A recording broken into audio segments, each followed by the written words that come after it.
ఈ నవరాత్రులలో 5వ రోజైన దుర్గాదేవి మహాలక్ష్మి రూపంలో పూజలు అందుకుంటుంది.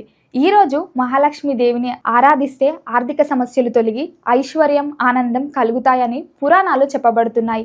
విజయవాడలో కనకదుర్గాదేవి ఈరోజు భక్తులకి మహాలక్ష్మిగా దర్శనమిస్తారు.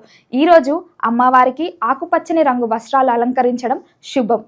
అమ్మకి పసుపు, కుంకుమ, అక్షంతలు సమర్పించండి. అలాగే అమ్మకి నైవేద్యంగా పాలపాయసం అంటే లక్ష్మీదేవికి అత్యంత ప్రీతికరం. ఇది ఐశ్వర్యప్రదం.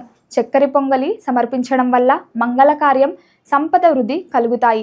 అలాగే పులిహోర పెట్టడం వల్ల శుభం, శాంతి కలుగుతాయి. అరటి పండ్లను సమర్పించడం వల్ల సౌభాగ్యం, సంపద కలుగుతాయి. కొబ్బరి తురుముతో చేసిన మిఠాయిలు సమర్పిస్తే ఐశ్వర్యం, ధనావృద్ధి కలుగుతాయి. ఇక పంచామృతం సమర్పిస్తే శుభప్రదం, పవిత్రత. ఇలా మీకు అందుబాటులో ఉన్న ఏ నైవేద్యాన్నైనా అమ్మకి సమర్పించండి. నైవేద్యం సమర్పించాక మహాలక్ష్మి అష్టోత్తరం చదవండి. ఇలా పూజ చేసి అమ్మ దయను పొందండి. సర్వే జన సుఖినో భవంతు.